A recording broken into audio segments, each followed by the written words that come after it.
Pernahkah Anda terbangun berulang kali di malam hari hanya untuk ke kamar mandi, dan bertanya-tanya, apakah ini hanya bagian dari proses menua? Jika ya, Anda tidak sendirian.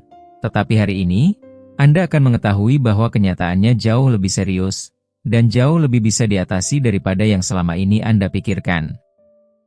Bayangkan ini, tubuh Anda, malam demi malam, tidak pernah benar-benar beristirahat. Anda mungkin mengira ini hal biasa, sekadar efek usia. Tapi bagaimana jika ternyata itu adalah sinyal bahaya, bahwa ada yang tidak beres dalam tubuh Anda? Bagaimana jika setiap kali Anda terbangun untuk buang air kecil, itu sebenarnya mempercepat penuaan, memperlemah daya tahan tubuh, bahkan perlahan mengikis semangat hidup Anda? Video ini bukan hanya akan menjawab pertanyaan-pertanyaan itu, tapi juga akan membuka mata Anda terhadap 5 penyebab tersembunyi nokturia yang selama ini tidak Anda sadari. Kenapa Anda harus menonton video ini sampai selesai? Karena Anda akan mendengar kisah nyata orang-orang lansia seperti Ibu Sari, Pak Budi, dan Bu Nurhayati, yang berhasil menghentikan gangguan malam mereka tanpa obat, hanya dengan perubahan kecil. Karena setiap kebiasaan yang akan dibahas berdasarkan ilmu medis terbaru, bukan opini semata. Karena tidur nyenyak bukan kemewahan, itu hak Anda. Dan sekarang Anda akan tahu cara mendapatkannya kembali.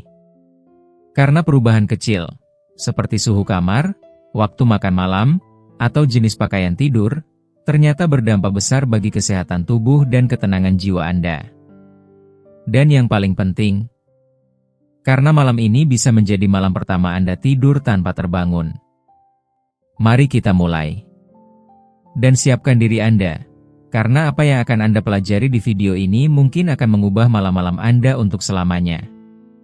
Kalau Anda belum subscribe, tekan tombol subscribe dan loncengnya ya, biar nggak ketinggalan video baru. Kalau suka topiknya, komentar angka 1. Kalau kurang cocok, tulis 0. Masukan Anda sangat berarti. Sekarang, ayo mulai videonya.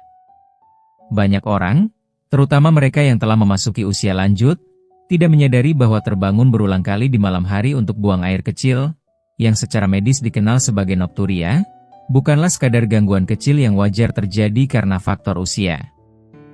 Tidak, ini jauh lebih dari itu. Ini adalah sinyal, sebuah peringatan halus tapi penting, bahwa ada ketidakseimbangan serius dalam rutinitas harian dan sistem tubuh Anda. Dan ketidakseimbangan ini, bila dibiarkan begitu saja, bisa membawa konsekuensi yang tidak main-main. Penelitian medis terkini secara tegas mengungkapkan bahwa tidur yang terpecah-pecah akibat nokturia sangat erat kaitannya dengan meningkatnya risiko jatuh di malam hari, yang bisa berujung fatal, serta memicu gangguan jantung, penurunan daya pikir dan memori, hingga depresi mendalam yang perlahan-lahan menggerogoti semangat hidup para lansia. Bayangkan tubuh Anda, malam demi malam, tidak pernah mencapai fase tidur terdalam yang sangat dibutuhkan untuk menyembuhkan dan meremajakan diri. Khususnya fase REM, fase krusial saat otak memproses dan menyimpan memori, dan saat sel-sel tubuh memperbaiki diri setelah seharian bekerja keras. Tanpa tidur nyenyak ini, Anda tidak hanya bangun dalam kondisi lesu dan tidak bertenaga, tetapi juga secara perlahan menguras cadangan kekuatan alami tubuh Anda. Dalam jangka panjang, kurang tidur kronis akibat nokturia bisa mempercepat penuaan secara drastis, menurunkan sistem kekebalan tubuh, mengganggu keseimbangan emosi, bahkan membuat keputusan sehari-hari menjadi tantangan besar. Ini bukan sekadar ketidaknyamanan, ini adalah krisis diam-diam yang mengikis kualitas hidup. Namun, di tengah kekhawatiran ini, ada secercah harapan yang sangat melegakan. Kabar baiknya, dalam sebagian besar kasus, nokturia tidak disebabkan oleh penyakit berat atau kerusakan permanen. Justru sebaliknya, penyebab utamanya seringkali berasal dari kebiasaan kecil yang tampak sepele, namun memiliki dampak besar. Dan kabar yang lebih menggembirakan lagi, kebiasaan-kebiasaan ini bisa diperbaiki. Berdasarkan puluhan tahun riset mendalam dalam bidang pengobatan tidur dan urologi geriatri, para ahli telah berhasil mengidentifikasi 5 perilaku spesifik yang, jika diubah, dapat secara signifikan mengurangi, bahkan sepenuhnya menghilangkan kebiasaan bangun malam akibat keinginan buang air kecil. Setiap langkah yang akan dijelaskan selanjutnya bukanlah mitos atau teori kosong. Semuanya berdasar pada data ilmiah yang terbukti dan telah membantu ribuan orang mendapatkan kembali tidur nyenyak mereka yang telah lama hilang. Mari kita mulai dengan kebiasaan pertama yang paling umum namun sering disalahpahami. Mengonsumsi cairan dalam 3 jam sebelum tidur. Kedengarannya sederhana, bukan? Tapi kenyataannya jauh lebih rumit dan mengejutkan. Banyak orang hanya berhenti minum air putih menjelang malam, tetapi tanpa sadar tetap mengonsumsi makanan atau minuman yang mengandung cairan tersembunyi. Dan inilah yang sebenarnya menjadi biang keladi dari kandung kemih yang berisik di malam hari.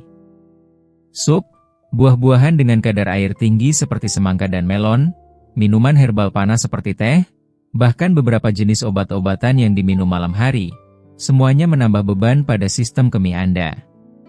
Ketika cairan-cairan ini masuk ke dalam tubuh dalam waktu dekat sebelum tidur, ginjal Anda dipaksa untuk terus bekerja memproduksi urin. Padahal seharusnya pada malam hari ginjal mulai melambatkan ritmenya. Salah satu contoh paling menyentuh berasal dari Ibu Sari, seorang wanita tangguh berusia 72 tahun dari Yogyakarta. Selama bertahun-tahun, ia harus rela terbangun 4-5 kali setiap malam hanya untuk pergi ke kamar mandi.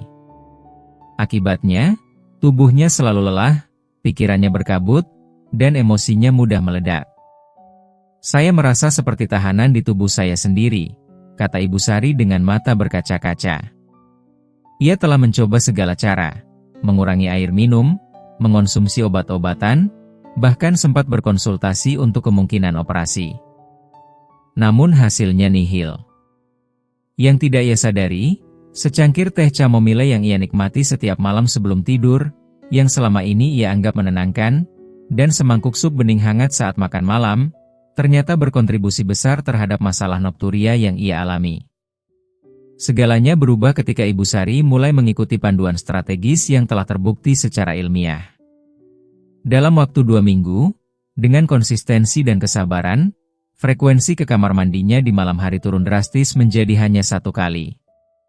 Tidurnya pun menjadi lebih nyenyak, tubuhnya terasa lebih ringan, dan untuk pertama kalinya dalam bertahun-tahun, ia bangun di pagi hari dengan senyum dan semangat yang tulus. Saya tidak hanya kembali tidur nyenyak, katanya, saya kembali merasakan hidup. Dan jika perubahan ini bisa terjadi pada Ibu Sari, tidak ada alasan mengapa hal yang sama tidak bisa terjadi pada Anda. Nokturia bukanlah takdir. Ini adalah tantangan yang bisa diatasi, asal Anda tahu cara yang tepat dan bersedia melakukan perubahan kecil yang berdampak besar. Manfaat dari memperbaiki kebiasaan sederhana ini jauh melampaui sekadar mendapatkan tidur yang lebih nyenyak. Apa yang sebenarnya terjadi di balik layar tubuh Anda begitu menakjubkan, dan mungkin belum pernah Anda sadari sebelumnya. Ketika Anda berhenti membanjiri sistem tubuh dengan cairan dalam beberapa jam sebelum tidur, Anda memberikan ruang bagi mekanisme alami tubuh untuk bekerja sebagaimana mestinya. Salah satu mekanisme itu adalah produksi hormon vasopresin, hormon luar biasa yang bertugas memekatkan urin dan secara alami mengurangi frekuensi buang air kecil saat malam tiba. Hasilnya, Anda tidak hanya buang air lebih jarang, tetapi tubuh Anda bisa memasuki fase tidur dalam yang amat dibutuhkan. Di sanalah pemulihan sejati terjadi. Di sanalah otak Anda menyusun ulang memori, sistem imun diperkuat, dan jaringan-jaringan tubuh diperbaiki secara diam-diam. Ini bukan hanya tentang tertidur lebih lama, ini tentang bangun dengan tubuh yang benar-benar segar, pikiran yang jernih, dan semangat hidup yang kembali menyala. Anda akan merasakan lonjakan energi yang nyata di pagi hari, membuat Anda mampu menjalani aktivitas harian dengan lebih fokus, lebih sigap, dan lebih bahagia. Untuk menjadikan perubahan ini nyata dan berkelanjutan, Anda perlu menetapkan batasan konsumsi cairan secara sadar. Cobalah berhenti mengonsumsi cairan apapun, termasuk air putih, 3 jam sebelum waktu tidur Anda. Jika Anda tidur pukul 21, pastikan konsumsi terakhir Anda terjadi maksimal pukul 18. Ini tidak hanya berlaku untuk air minum, tetapi juga untuk teh herbal, kopi, jus buah, sup, es krim, semangka, melon, dan buah tinggi kandungan air lainnya. Banyak orang tanpa sadar mengonsumsi cairan tersembunyi dari makanan dan minuman ringan di malam hari yang justru memperberat beban kandung kemih saat tidur. Bagi mereka yang memiliki kondisi khusus, seperti keterbatasan mobilitas atau sedang mengonsumsi obat-obatan penting di malam hari, siapkan saja segelas kecil air di sisi tempat tidur untuk keadaan darurat. Jangan biarkan kebutuhan mendesak membuat Anda menyerah pada kebiasaan lama.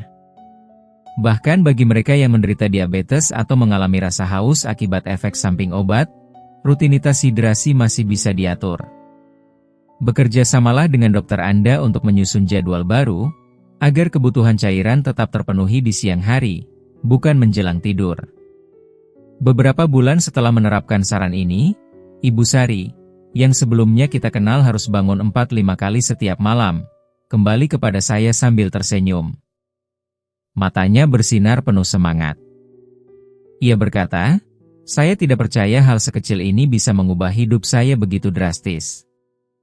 Sekarang saya tidur seperti saat saya masih umur 50-an. Energi saya meningkat 3 kali lipat. Bahkan cucu-cucu saya bingung, katanya saya sekarang lebih bertenaga dari ayah mereka." Suaranya penuh rasa syukur. Kisahnya menjadi pengingat bahwa perubahan besar seringkali dimulai dari langkah yang sangat sederhana. Jika Anda masih menonton video ini dan merasa pelajaran-pelajaran ini bermanfaat, silakan komentar angka 1 di bawah agar saya tahu bahwa Anda masih menonton video ini bersama saya. Kita lanjut ke kebiasaan kedua yang sama-sama mengejutkan, namun kerap diabaikan, makan malam terlalu larut, terutama dengan makanan yang bersifat diuretik. Ini adalah kesalahan yang dilakukan oleh setidaknya 85% orang lanjut usia tanpa mereka sadari. Masalahnya bukan hanya pada apa yang dimakan, tapi kapan makanan itu dikonsumsi. Waktu makan dan jenis makanan memiliki dampak langsung dan sangat kuat terhadap aktivitas kandung kemih Anda di malam hari. Ketika Anda makan terlalu dekat dengan waktu tidur, terutama jika makanan tersebut mengandung senyawa diuretik, Anda secara tidak sadar mengatur tubuh Anda untuk tetap aktif saat seharusnya ia istirahat. Makanan seperti tomat, mentimun, semangka, seledri, asparagus, teh hijau, kopi, bahkan peterseli dan ketumbar, memang terdengar sehat. Tapi kenyataannya, semua makanan tersebut mengandung zat alami yang merangsang ginjal untuk memproduksi urin lebih cepat. Yang lebih rumit lagi, tubuh memerlukan waktu sekitar 3-4 jam untuk mencerna makanan sepenuhnya. Jika Anda langsung tidur setelah makan, proses pencernaan akan melambat. Akibatnya, zat diuretik dari makanan itu beredar lebih lama dalam tubuh dan memperpanjang aktivitas ginjal di malam hari. Tak hanya itu, banyak lansia juga secara tidak sadar mengonsumsi makanan tinggi natrium, seperti keripik, makanan kaleng, atau sup instan, yang menyebabkan tubuh menahan cairan sepanjang hari, hanya untuk melepaskannya saat malam, tepat ketika Anda ingin beristirahat. Kisah nyata dari Pak Budi, seorang pensiunan berusia 68 tahun dari Surabaya, membuktikan hal ini. Selama bertahun-tahun, Pak Budi terbiasa makan malam pukul 20.30, lalu menyusul dengan camilan pukul 21.30, biasanya tomat segar, mentimun, dan secangkir teh hijau. Ia mengira itu baik untuk pencernaannya. Tapi malam demi malam, ia bangun 3 kali. Jam 1 dini hari, pukul 3.30 pagi, dan lagi jam 5.30. Ia berkata, "Saya pikir ini cuma faktor usia. Tapi siang hari, saya merasa seperti zombie, lelah, bingung, dan tidak punya semangat hidup." Setelah memahami pola tubuhnya dan mengubah jadwal makan menjadi pukul 18.30, serta menghentikan konsumsi makanan diuretik setelah pukul 16, perubahan luar biasa terjadi. Dalam 10 hari, ia hanya bangun sekali semalam. Dan dalam waktu 3 minggu, ia berhasil tidur hingga 6 jam penuh tanpa gangguan. Tak hanya tidurnya membaik, sistem pencernaannya pun lebih lancar, asam lambungnya berkurang, dan ia merasa lebih ringan dan waspada sepanjang hari. Pak Budi berkata sambil tertawa, "Sekarang istri saya sampai bilang saya bangun lebih cepat dari ayam. Tapi bedanya, Saya tidak lagi bangun karena kebelet pipis. Saya bangun karena tidur saya cukup dan badan saya segar. Banyak orang lanjut usia melaporkan perubahan luar biasa hanya dari satu kebiasaan sederhana, mengatur waktu makan malam mereka. Bukan hanya tidur mereka menjadi lebih tenang dan berkualitas, tetapi juga terjadi sesuatu yang jauh lebih dalam. Mereka bangun di pagi hari tanpa rasa kembung, tanpa kaki yang terasa berat atau bengkak, dan yang paling mengejutkan, dengan rasa ringan dan energi yang selama ini mereka pikir telah hilang bersama bertambahnya usia. Untuk menerapkan strategi ini secara praktis dan konsisten, buatlah komitmen pribadi untuk makan malam setidaknya 4 jam sebelum waktu tidur Anda. Idealnya, waktu makan malam yang terbaik bagi lansia adalah antara pukul 17.30 hingga pukul 18.30. Ini bukan aturan kaku, melainkan undangan untuk memberi tubuh Anda ruang bernapas, waktu mencerna, dan kesempatan untuk istirahat tanpa gangguan dari sistem pencernaan yang masih bekerja. Buatlah 2 daftar sederhana namun berdampak besar. Pertama, daftar makanan ramah tidur, yang mencakup makanan seperti daging tanpa lemak, nasi putih hangat, ubi jalar, pisang matang, gandum, brokoli kukus, dan wortel rebus. Semuanya lembut di perut, tidak merangsang produksi urin, dan memberikan rasa kenyang yang nyaman. Kedua, daftar musuh malam hari. Makanan diuretik seperti tomat, mentimun, semangka, seledri, teh hijau, coklat, rempah seperti ketumbar dan peterseli, serta satu yang paling sering disalahpahami, alkohol. Meskipun alkohol tampak menenangkan dan membuat Anda cepat mengantuk, kenyataannya ia mengacaukan ritme tidur dan menyebabkan terbangun berulang kali sepanjang malam. Bila Anda memiliki kondisi kesehatan tertentu yang mengharuskan makan larut malam atau mengonsumsi obat dengan makanan, jangan ragu untuk berdiskusi dengan dokter.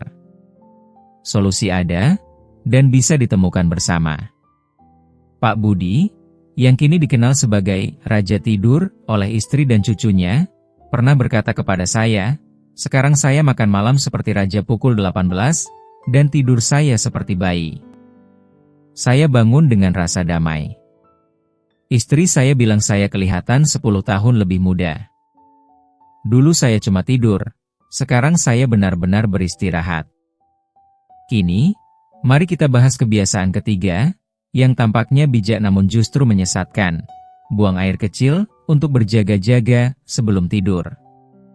Kebiasaan ini sangat umum, terutama di kalangan lansia yang sudah terbiasa hidup penuh perhitungan. Tapi justru karena terlalu waspada, kita tanpa sadar menciptakan perangkap bagi tubuh kita sendiri. Kebiasaan buang air kecil sebelum tidur meskipun tidak benar-benar merasa ingin, disebut ritual keamanan oleh banyak orang, sebenarnya merupakan bentuk pelatihan ulang yang merusak kapasitas alami kandung kemih. Kandung kemih adalah otot yang luar biasa adaptif. Ia belajar dari rutinitas. Semakin sering Anda mengosongkannya saat belum penuh, semakin kecil toleransinya, dan semakin cepat ia mengirim sinyal mendesak kepada otak, padahal sebenarnya belum waktunya. Apa dampaknya? Anda mulai terbangun di malam hari bukan karena kandung kemih benar-benar penuh, tetapi karena tubuh Anda telah dilatih untuk bereaksi pada volume urin yang sangat kecil. Sinyal darurat palsu ini sangat mengganggu, dan menciptakan ilusi bahwa Anda perlu buang air, padahal Anda hanya telah membentuk pola ketergantungan yang keliru. Secara fisiologis, kandung kemih orang dewasa sehat mampu menyimpan antara 300-500 ml urin sebelum harus dikosongkan. Tapi pada mereka yang terbiasa buang air kecil, untuk berjaga-jaga, kapasitas ini dapat menurun drastis hingga hanya 100-150 ml. Artinya, Anda dibangunkan bukan karena kebutuhan nyata, melainkan karena sinyal yang dilatih oleh kecemasan dan kebiasaan. Kisah Bu Nur Hayati dari Bandung menggambarkan ini dengan sangat jelas. Seorang janda berusia 74 tahun, beliau telah menjalani ritual keamanan setiap malam selama hampir 1 dekade. Saya kira saya sedang menjaga diri, katanya, tapi ternyata saya menciptakan monster yang membangunkan saya setiap 2 jam. Bu Nur Hayati tidak pernah merasa benar-benar ingin buang air, tapi rasa cemas membuatnya ke kamar mandi, dan itu membentuk kebiasaan. Malam demi malam, ia dibangunkan oleh sinyal yang ia ciptakan sendiri. Dengan teknik pelatihan ulang kandung kemih yang lembut dan terstruktur, Bu Nurhayati mulai membangun kembali kapasitas alaminya. Dalam beberapa minggu, ia berhasil memperpanjang waktu tidurnya hingga 5-6 jam tanpa gangguan. Untuk pertama kalinya dalam bertahun-tahun, katanya sambil berlinang air mata, saya tidur dengan damai. Saya merasa tubuh saya kembali milik saya. Tidak ada lagi rasa panik. Tidak ada lagi rasa tak berdaya. Untuk Anda yang mengalami hal serupa, mulailah dengan aturan sederhana namun kuat. Hanya pergi ke kamar mandi sebelum tidur jika Anda benar-benar merasakan kebutuhan nyata, dorongan yang tidak bisa ditahan. Jika dorongan itu samar atau hanya muncul karena rasa khawatir, alihkan perhatian Anda selama 15-20 menit dengan aktivitas lembut, membaca buku, berdoa, mendengarkan musik instrumental, atau menghirup minyak aromaterapi. Anda akan terkejut mengetahui bahwa dorongan tersebut seringkali hilang dengan sendirinya, karena sejatinya bukan berasal dari tubuh, melainkan dari pikiran yang terlalu waspada. Ketika Anda belajar membedakan antara rasa ingin buang air dan rasa cemas akan buang air, Anda sedang mengambil kembali kendali atas tubuh Anda dan kualitas tidur Anda. Kembalinya kontrol, rasa percaya diri, dan kemampuan untuk mempercayai tubuh sendiri adalah anugerah luar biasa di usia lanjut. Nokturia tidak hanya bisa diatasi, ia bisa dikalahkan, satu kebiasaan kecil pada satu waktu. Jika Anda memiliki riwayat inkontinensia atau sedang mengonsumsi obat diuretik, jangan abaikan pentingnya konsultasi dengan dokter atau ahli urologi sebelum memulai pelatihan ulang kandung kemih. Setiap tubuh memiliki kebutuhan unik, dan dukungan medis yang tepat dapat membuat perbedaan besar antara frustasi berkepanjangan dan kesembuhan yang bertahap namun nyata. Bagi Anda yang memiliki keterbatasan mobilitas, solusi praktis seperti urinal portable di samping tempat tidur bisa dipertimbangkan. Tetapi ingatlah, ini hanya untuk keadaan darurat yang sesungguhnya, bukan untuk menenangkan rasa cemas yang tidak berdasar. Beberapa bulan setelah menjalani pelatihan ulang kandung kemih, Bu Nurhayati kembali menemui saya. Senyumnya tulus dan wajahnya tampak lebih muda dari sebelumnya. Dengan suara pelan tapi mantap, ia berkata, "Saya tidak percaya bahwa saya sendiri yang ternyata menciptakan masalah itu. Sekarang saya benar-benar percaya tubuh saya tahu apa yang harus dilakukan. Dan karena itu, tidur saya jauh lebih baik, karena saya tidak lagi menjadi budak dari rasa cemas saya sendiri." Pernyataannya begitu menyentuh. Karena inilah esensi dari penyembuhan, bukan hanya membetulkan tubuh, tetapi juga mengembalikan rasa percaya kepada diri sendiri. Rasa damai, kendali, dan kepercayaan bahwa tubuh masih bisa diajak bekerja sama, bahkan di usia senja. Sebelum kita lanjut ke kebiasaan keempat, yang sangat jarang dibicarakan namun bisa mengubah kualitas tidur secara drastis, izinkan saya memberikan pengumuman singkat. Bagi Anda yang ingin mendalami strategi-strategi praktis untuk menjalani kehidupan terbaik di usia berapapun, saya baru saja merilis e-book baru berjudul Kesehatan dan Kesejahteraan untuk Lansia. E-book ini penuh dengan panduan praktis seputar nutrisi, olahraga ringan, kejernihan mental, dan strategi tidur yang telah terbukti membantu ribuan lansia hidup lebih sehat dan bahagia. Anda bisa mendapatkan salinannya secara gratis melalui tautan yang tersedia di komentar tersemat di bawah video ini. Jangan lewatkan sumber ilmu yang bisa benar-benar mengubah hari-hari Anda ke depan. Sekarang kita tiba pada kebiasaan keempat, yang selama ini tersembunyi di balik kenyamanan malam Anda.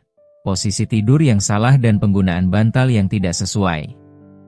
Ini bukan sekadar masalah gaya tidur, ini adalah penyebab laten yang mengganggu fungsi tubuh Anda, malam demi malam, tanpa Anda sadari.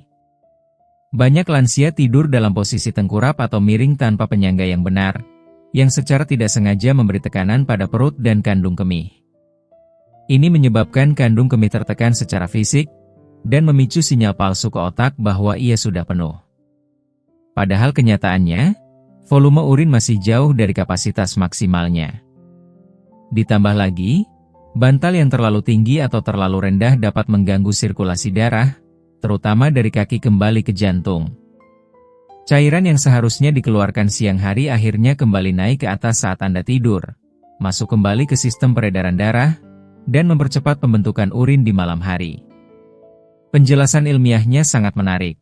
Ketika seseorang tidur menyamping dengan bantal di antara lutut, tulang belakang menjadi sejajar secara alami, tekanan dari pinggul dan panggul berkurang, dan kandung kemih berada dalam posisi netral, tidak tertekan.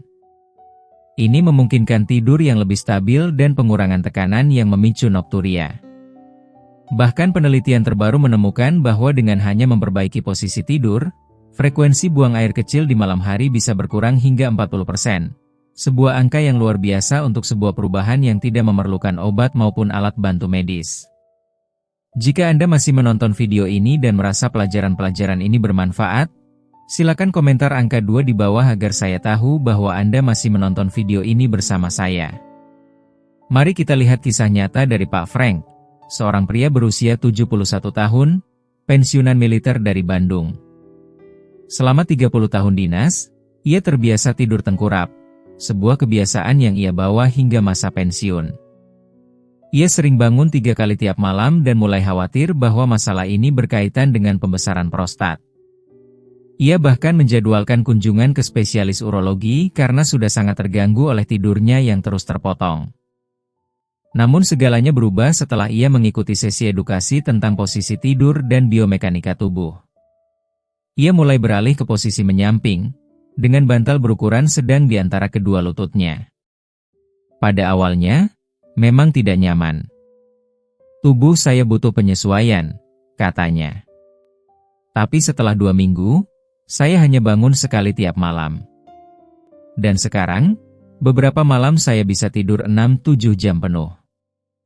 Rasanya seperti saya diberi kembali hadiah yang telah lama hilang. Pak Frank juga melaporkan manfaat lain yang luar biasa. Nyeri punggungnya berkurang, mendengkurnya menurun, dan setiap pagi ia bangun dengan tubuh yang terasa lebih ringan, lentur, dan siap bergerak. Untuk Anda yang ingin mencoba perubahan ini, berikut panduan sederhana. Mulai biasakan tidur dalam posisi menyamping, idealnya di sisi kiri, yang secara alami lebih baik untuk sirkulasi dan pencernaan. Gunakan bantal berukuran sedang di antara kedua lutut, serta 1 bantal leher yang menyangga kepala tanpa terlalu tinggi atau terlalu rendah. Jika diperlukan, gunakan bantal tambahan di bawah lengan atau pinggang untuk menjaga kestabilan posisi sepanjang malam. Meskipun terlihat sederhana, perubahan ini dapat menjadi game changer dalam perjuangan Anda melawan nokturia. Ini bukan hanya tentang mengurangi frekuensi ke kamar mandi, ini tentang memulihkan keutuhan tidur, menyembuhkan kelelahan tubuh, dan mengembalikan rasa damai yang hanya bisa datang dari istirahat yang dalam. Dan yang paling indah, semua ini bisa dimulai malam ini juga. Anda tidak membutuhkan obat, alat, atau intervensi medis besar. Hanya tubuh Anda, posisi yang tepat, dan niat baik untuk memperlakukan diri sendiri dengan lebih penuh cinta dan pengertian. Jika Anda ingin saya lanjutkan dengan kebiasaan kelima, saya akan senang sekali melakukannya. Masih dalam gaya ini, penuh kisah nyata, bukti ilmiah, dan dorongan harapan yang menenangkan hati. Gunakanlah bantal kepala yang benar-benar mendukung posisi leher Anda agar tetap dalam garis lurus dengan tulang belakang. Netral, tidak terlalu tinggi hingga menekan tengkuk, dan tidak terlalu rendah hingga membuat kepala terjatuh ke belakang. Ini bukan soal kenyamanan semata, melainkan soal struktur tubuh, aliran darah ke otak, dan kualitas napas selama tidur. Bagi Anda yang telah terbiasa tidur tengkurap selama bertahun-tahun, jangan terburu-buru memaksakan perubahan posisi. Tubuh perlu waktu untuk menyesuaikan. Mulailah dengan sedikit memiringkan tubuh ke satu sisi, dan gunakan bantal tambahan di belakang punggung atau di depan perut untuk memberi rasa stabil dan aman. Bagi mereka yang hidup dengan artritis, nyeri lutut, atau masalah persendian lainnya, pertimbangkan untuk menggunakan bantal ergonomis khusus atau bantal berdesain ortopedi yang memang dirancang untuk menopang tubuh secara lembut tanpa menimbulkan tekanan tambahan. Hindarilah posisi telentang jika Anda menderita sleep apnea atau mendengkur berat, karena ini dapat memperburuk gangguan pernapasan dan memperburuk tidur terfragmentasi. Beberapa waktu lalu, saya menerima pesan dari Pak Frank, ya, mantan perwira militer dari Bandung yang sebelumnya selalu tidur tengkurap. Ia menulis, Saya hanya mengubah hal sederhana seperti cara saya tidur, dan rasanya seperti menemukan rahasia yang tidak pernah diajarkan siapapun. Tidur saya lebih nyenyak, saya jarang terbangun, bahkan nyeri punggung saya membaik. Seharusnya saya tahu ini sejak bertahun-tahun lalu. Kata-katanya sederhana, tapi penuh makna. Kita seringkali mencari solusi besar, namun lupa bahwa kelegaan luar biasa bisa datang dari hal-hal kecil yang kita lakukan berulang setiap malam. Sebelum kita lanjut ke penemuan berikutnya, yang mungkin akan membuka mata Anda sepenuhnya terhadap penyebab tersembunyi di balik nokturia, saya ingin menyampaikan permintaan kecil tapi bermakna. Jika Anda merasa informasi ini bermanfaat dan membuka wawasan, tolong tunjukkan dukungan Anda dengan memberi tanda suka pada video ini. Satu klik kecil dari Anda akan membantu kami menjangkau ribuan orang lain yang juga sedang berjuang diam-diam dalam kelelahan malam dan harapan akan tidur yang lebih damai. Dukungan Anda sangat berarti. Sekarang, mari kita bahas kebiasaan kelima, yang mungkin paling diremehkan, tetapi diam-diam bisa menjadi penyebab utama di balik rusaknya tidur Anda setiap malam. Suhu kamar tidur yang tidak sesuai dan pilihan pakaian tidur yang salah. Kedengarannya sepele, bukan? Tapi kenyataannya sangat dalam. Suhu kamar dan pakaian yang Anda kenakan saat tidur memiliki dampak langsung pada produksi urin malam hari. Ini bukan mitos, bukan asumsi. Ini adalah mekanisme biologis yang bekerja lewat jalur hormon dan sirkulasi darah. Saat lingkungan tidur Anda terlalu hangat, atau ketika pakaian tidur Anda mencegah tubuh untuk mendingin secara alami, maka tubuh memasuki kondisi yang disebut thermal stress. Stres karena suhu. Ketika ini terjadi, tubuh tidak bisa menurunkan suhu inti sebagaimana mestinya. Dan sebagai akibatnya, produksi vasopresin, hormon penting yang memekatkan urin dan mengurangi produksi urin saat malam, akan terganggu. Bukannya menghemat cairan saat Anda tidur, tubuh justru meningkatkan penyaringan oleh ginjal, memicu keinginan buang air kecil di tengah malam. Secara fisiologis, ini sangat menakjubkan. Dalam kondisi tidur normal dan sehat, suhu inti tubuh manusia turun sekitar 1 hingga 2 derajat Celcius. Penurunan inilah yang menjadi sinyal alami bagi tubuh untuk masuk ke dalam tidur dalam dan memproduksi hormon tidur seperti melatonin dan vasopresin. Tapi bila kamar Anda lebih panas dari 20 derajat Celcius atau Anda tidur dengan pakaian tertutup rapat seperti piyama flanel, tubuh tidak bisa melakukan penyesuaian suhu, dan efeknya benar-benar mengganggu sistem. Studi klinis bahkan menunjukkan bahwa mereka yang tidur dalam suhu ruangan antara 18-20 C, 64-68 F, dapat mengalami penurunan nokturia hingga 50%. Angka yang sangat signifikan, dan semuanya bisa dicapai hanya dengan mengatur AC, membuka sedikit jendela, atau mengganti pakaian tidur Anda. Izinkan saya membagikan kisah nyata dari Ibu Eleanor, seorang pensiunan guru berusia 69 tahun dari Surabaya. Selama lebih dari 5 tahun, tidur malamnya tidak pernah utuh. Ia selalu bangun 2 hingga 3 kali setiap malam untuk buang air kecil. Ia berkata kepada saya dengan senyum malu, "Saya suka tidur dalam kondisi hangat. AC saya matikan. Saya pakai piyama flanel, dan kadang kaos kaki, bahkan di musim panas. Saya kira itu hanya soal kenyamanan pribadi." Yang tidak disadari oleh Ibu Eleanor adalah bahwa kebiasaan ini secara langsung mengganggu sistem alami tubuhnya. Ia menghalangi proses penurunan suhu inti tubuh yang dibutuhkan untuk produksi hormon tidur. Setelah memahami mekanismenya, Ibu Eleanor perlahan-lahan mulai menyesuaikan. Ia menyalakan AC di suhu 19 derajat Celcius, mengganti piyamanya dengan bahan katun yang ringan dan menyerap keringat, dan membuka sedikit ventilasi udara.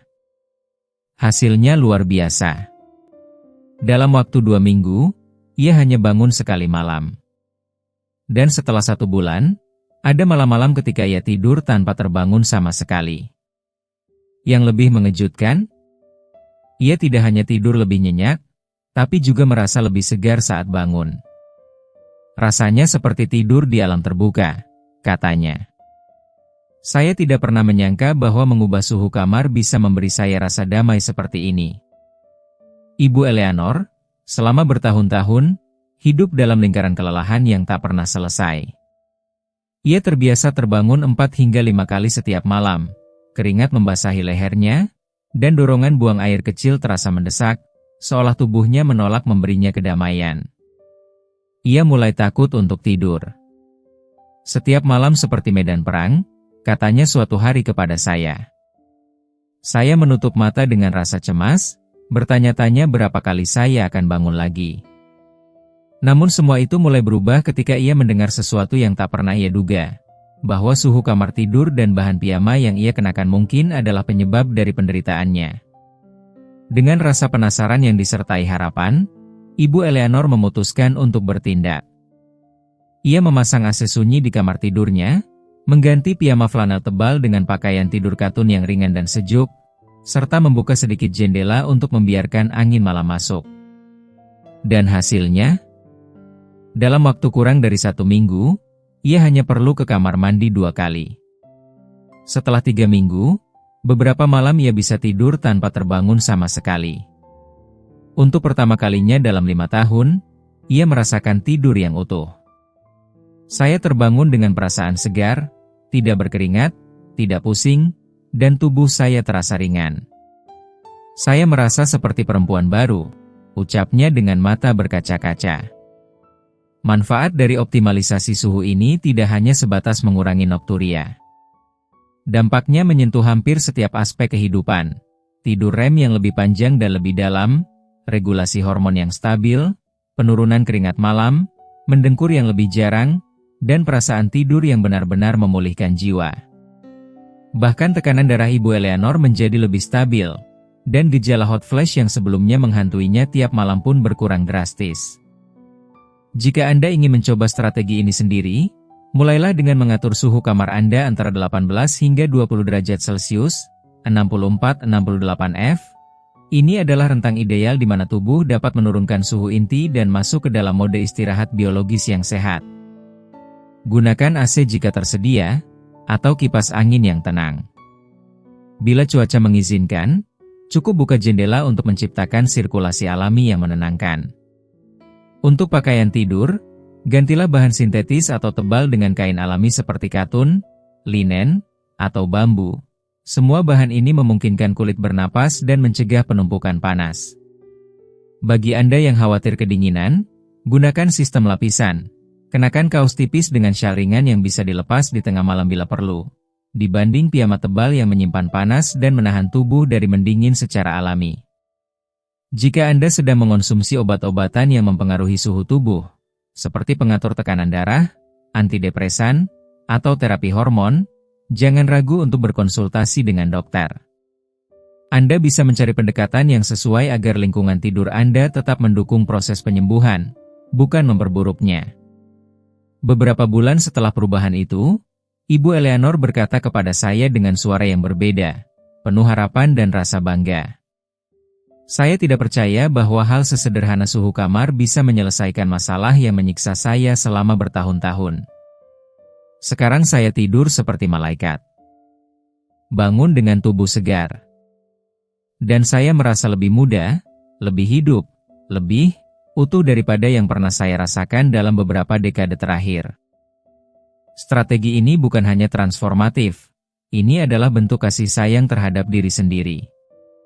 Cerita Ibu Eleanor adalah bukti bahwa Anda tidak perlu bertarung sendirian dalam kegelapan malam. Ada cahaya. Ada jalan keluar. Saya ingin mendengar cerita dari Anda juga. Tulis di kolom komentar, apakah Anda pernah mengalami nokturia? Apakah Anda sudah mencoba menyesuaikan suhu kamar atau pakaian tidur? Atau mungkin Anda baru akan mulai malam ini? Bagikan cerita Anda. Saya membaca semuanya. Dan saya akan berusaha membalas satu persatu, karena setiap kisah Anda adalah bagian dari perjalanan kolektif kita menuju tidur yang lebih damai dan hidup yang lebih bermakna.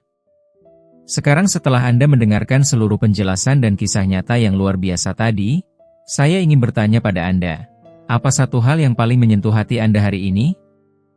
Apakah itu tentang posisi tidur yang ternyata bisa memicu nokturia? Atau mungkin soal makanan di malam hari yang tanpa disadari justru memperparah gangguan tidur Anda? Silakan tulis di kolom komentar satu hal yang paling Anda pelajari hari ini, dan yang akan langsung Anda praktikkan malam ini juga. Saya membaca setiap komentar, dan sangat ingin tahu perubahan kecil apa yang akan Anda mulai dari sekarang.